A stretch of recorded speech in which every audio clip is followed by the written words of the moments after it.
Evening now, we begin tonight with big changes for those who still have a landline.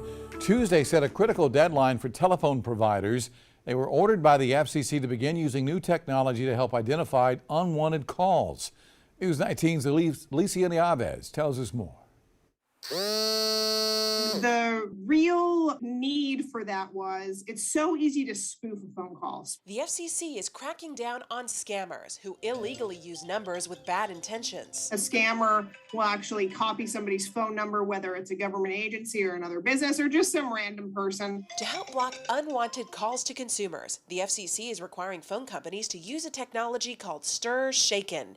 By doing software updates to companies' IP networks, STIR/SHAKEN can help verify the number making the call, block it if necessary, and let the consumer know it could be spam. You are going to be able to better identify whether you should answer the phone or not. It's kind of like how a lot of cellular providers, you now will get a phone call and they have implemented the technology to, it'll say possible spam. Bailey Parker with the South Carolina Department of Consumer Affairs says keep in mind this rule only applies to landlines. If your cell phone provider is not already helping identify these spam calls, ask them if they offer the service.